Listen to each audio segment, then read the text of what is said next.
출애굽기 39장 32절부터 40장 38절까지가 본문입니다. 그 중에서 40장 34절부터 38절까지 함께 읽겠습니다.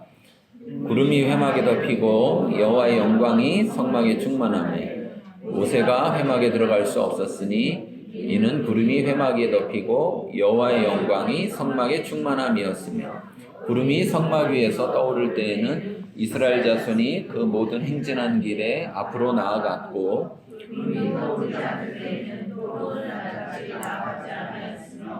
낮에는 여호와의 구름이 성막 위에 있고 밤에는 불이 그 구름 가운데 있음을 이스라엘 온 족속이 그 모든 행진하는 길에서 그들의 눈으로 보았더라. 출애굽기 마지막 시간인데요. 출애굽기를 통해서 여러분 뭐가 기억나시나요? 출애굽기를 지금까지 우리가 전체 40장까지를 다 하는데 거의 1년 걸렸는데 출애굽기 속에서 여러분 속에서 가장 기억나는 건 뭔가요? 어제 하영이하고 이제 이런저런 얘기하다가 출애굽기 얘기를 같이 했는데 그런 얘기 하는 거예요. 무슨 얘기하니까 이렇게 1년 동안 오랫동안 계속 얘기를 들어보면 사실은 성경 장이 달라지고 내용이 달라지는데 결국은 듣다 보면 한 가지 얘기구나 이런 생각이 들었다는 거예요. 그러면서 그냥 자기 중심에서 세상 중심에서 하나님 중심으로 전환돼야 돼 이렇게 그게 중요한지도 알고 그걸 듣지만 이렇게 한두 번 듣고 뭐 이렇게 끝나면 그냥 또 지나가 버리고 그 다음에 듣는 거 이렇게 또 듣고 막 이랬는데 계속 지속적으로 이 말씀을 듣다 보니까 자기 속에서 그래 자기 중심 내 세상 중심에서 하나님 중심으로 전환돼야 하지라는 그것이 자기 안에 딱 이렇게 자리를 잡았다는 거예요. 자, 우리 같이 한번 해볼까요? 출애굽기의 중심 주제가 뭐라 그랬죠? 네. 내가 자기 중심 속에 있고 세상 중심 속에 있으면 결코 하나님의 인도하심을 볼 수도 없고 또한 하나님을 알 수도 없고 또 하나님의 뜻에 순종할 수도 없다라는 사실입니다. 우리가 출애굽기를 통해서 그 많은 역사가 일어나고 기적이 일어났는데도 불구하고 이스라엘 자손은 결국은 금송아지 만드는 그 상황을 우리가 보았습니다.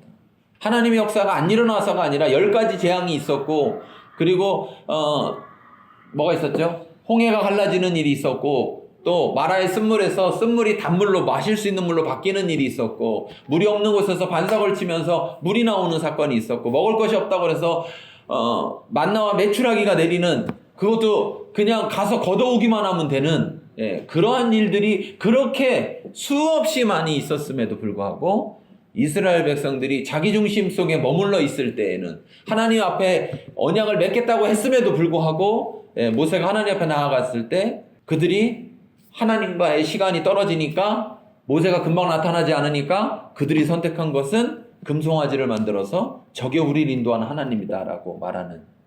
그래서 결국은 그 결과는 하나님으로부터 멸망받아야 되는 그런 심판에 이르러야 되는 그런 죄 가운데 또 들어가게 되는 그런 모습을 보았습니다. 여러분은 지금 자기 중심 속에 있습니까? 아니면 하나님 중심 속에 있습니까? 하나님의 역사가 일어난다고 하나님 중심 속에 있는 것이 아니고 자기 중심 속에 있어도 얼마든지 하나님의 역사는 일어날 수 있다는 거예요. 왜냐하면 하나님은 우리에게 하나님을 어찌든지 알려주시려고 합니다. 그런데 자기 중심 속에 있는 사람은 아무리 많은 하나님의 역사를 보아도 하나님을 알지 못하더라는 거예요. 하나님이 누군지를 전혀 알지 못하더라는 거예요. 이스라엘 백성들의 모습을 보면 그냥 하나님을 모르는 정도가 아니라 전혀 알지 못하는 사람처럼 행동하고 있는 것을 본다는 거예요. 그런데 안타까운 사실은 교회 안에서 보면 교회 10년 다니고 20년 다니고 뭐 집사 되고 권사 되고 장로 되고 심지어 목사가 돼도 마치 그의 모습 속에서는 하나님을 전혀 모르는 사람처럼 행동하는 모습들이 있더라는 것입니다. 저도 옛날에 그랬고요. 근데 그게 왜 그런가를 보니까 자기 중심 속에 머물러 있었기 때문이더라는 거예요. 자기 중심 속에. 우리가 우리 속에 하나님의 역사가 일어나느냐 안 일어나느냐를 중심으로 생각하지 마시고 우리가 하나님 중심이냐는 우리가 하나님을 알고 있느냐 우리가 어떤 하나님인지를 알고 있느냐 그리고 우리가 그 하나님의 말씀에 그런 하나님을 알다 보니까 그 하나님 말씀에 순종하느냐 이것을 봐야 한다는 거예요. 그래서 내가 정말 하나님 중심 속에서 있느냐라는 것을 봐야 한다는 것이죠. 자, 하나님 중심의 삶 우리가 전환돼야 되는데 그런 하나님 중심의 삶은 어떻게 시작되는지 자 보겠습니다.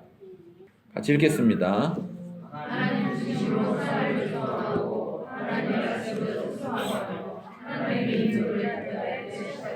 네. 하나님 중심으로 삶을 조정하고 그리고 나서 하나님 말씀대로 순종하며 하나님의 인도를 뒤따를 때 하나님 중심의 삶은 시작되는 겁니다. 하나님 중심의 삶은 완성되는 게 아니라 하나님 중심의 삶은 그때 시작되는 것입니다. 예. 그러므로 가장 중요한 첫 번째는 뭐가 해야 되는 거죠? 내가 하나님 중심의 삶을 살려면 어떻게 해야 된다고요? 첫 번째는 하나님 중심으로 삶을 조정해야 된다는 거예요. 자기 중심에서 있었던 것에서 하나님 중심으로 방향을 틀어야 된다는 거죠. 방향을 틀어야 된다. 예. 방향을 틀어서 조정을 해놔야 그 다음에 하나님 말씀에 순종했을 때 그것이 순종이라는 거예요. 방향을 틀어놓지 않았는데 순종해봐야 소용이 없다는 거죠. 그 순종이 온전할 수도 없고 순종을 온전히 할 수도 없다는 거예요. 자, 하나님 중심으로 삶을 조정한다라는 것은 뭐냐? 그 삶의 핵심은 자, 우리의 중심에 누가 있어야 된다고요? 하나님이 있어야 된다. 하나님이. 자, 39장 32절을 한번 보겠습니다. 39장 32절. 바로 앞에 장입니다. 읽겠습니다.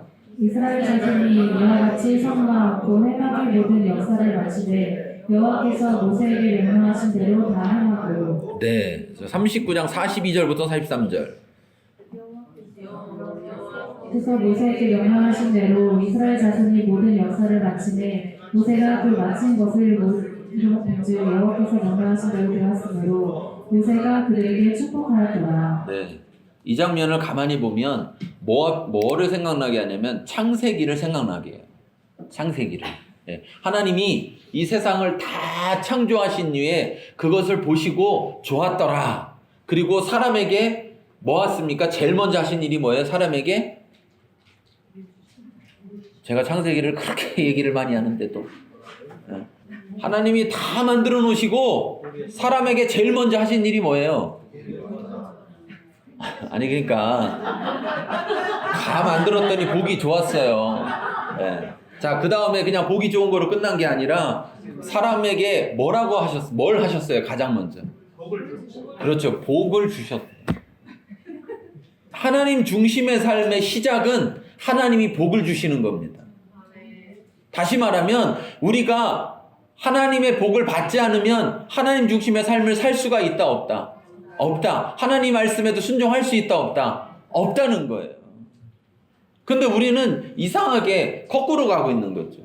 자, 이 말을 다시 생각해 보면 내가 하나님 중심의 삶을 살기 위해서 하나님 중심으로 내 삶을 조정하는 순간 하나님은 나에게 뭐를 하신다? 복을 주신다.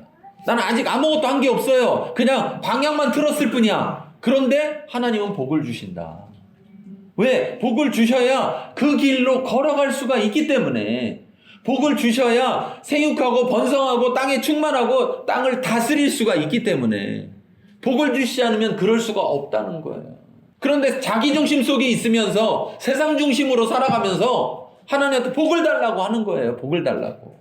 여러분 같으면 줄 겁니까? 안 줄 겁니까? 하나님은 줘요. 근데 문제는 뭐냐면 그 복이 되지 못한다는 거예요. 그들이 자기 중심 속에 있는 가운데 복을 받으면 그 복을 가지고 어떻게 사용할까요? 자기 중심적으로 사용한단 말이죠. 그 복을 받으면 하나님이 나에게 복을 주는구나 하고 자기 삶을 조정하라고 주는 건데, 그런데 자기 중심 속에 있는 사람들은 그걸 통해 조정하는 게 아니라 그걸 가지고 자기 중심적으로 복을 사용한단 말이에요. 여러분, 자 보세요. 복을 주는 건 나를 위해서 주는 걸까요? 아니면 남을 위해서 주는 걸까요? 그러니까 이게 얼마나 우리 자신이 얼마나 자기중심적인지를 알아야 되는 거예요. 성경을 가만히 잘 보세요. 자, 복을 주셔서 우리가 생육하고 번성하고 이 땅을 정복하고 이 땅을 다스려야 되는데, 복이 없이 우리가 이 땅을 정복하고 다스리려면 어떤 일이 벌어질까요? 잘 될까요? 안 될까요? 안 되죠. 그러면 누가 그 영향을 받아요? 세상이 그 영향을 받는 거예요. 지금 교회가 하나님의 복이 없이 세상 가운데 교회 노릇을 하려니까 세상이 피해를 봐요, 이득을 봐요? 세상이 피해를 보는 거예요. 그러니까 열받으니까 자꾸 교회를 탄압하는 거라고. 야, 니네가 잘해야 우리가 복을 받을 건데 니네가 그렇게 엉망으로 하니까 우리가 복을 못 받잖아. 지금 이 얘기란 말이에요. 이 얘기. 아브라함을 부르셨을 때 뭐라 그랬습니까? 네가 뭐가 되라? 복이 되라. 복이 돼서 뭐 하라고? 너 혼자 잘 먹고 잘 살아는 게 아니라 네가 복이 돼서 너로 인하여서 모든 민족이 복을 받게 하라 이거예요. 그러니까 복을 누굴 위해서 주시는 거예요? 다른 사람을 위해서 주는 거예요. 다른 사람을 위해서. 근데 자기중심성에 있는 사람들은 이해를 못해 이걸. 그러니까 복을 주면 어떻게 해요? 나눠야 되는데 어떻게 해요? 쌓아놓고 혼자만 몰래 사탕 꺼내 먹고 이런다고. 그러다 이 다 썩어가지고 임플란트 해야 돼.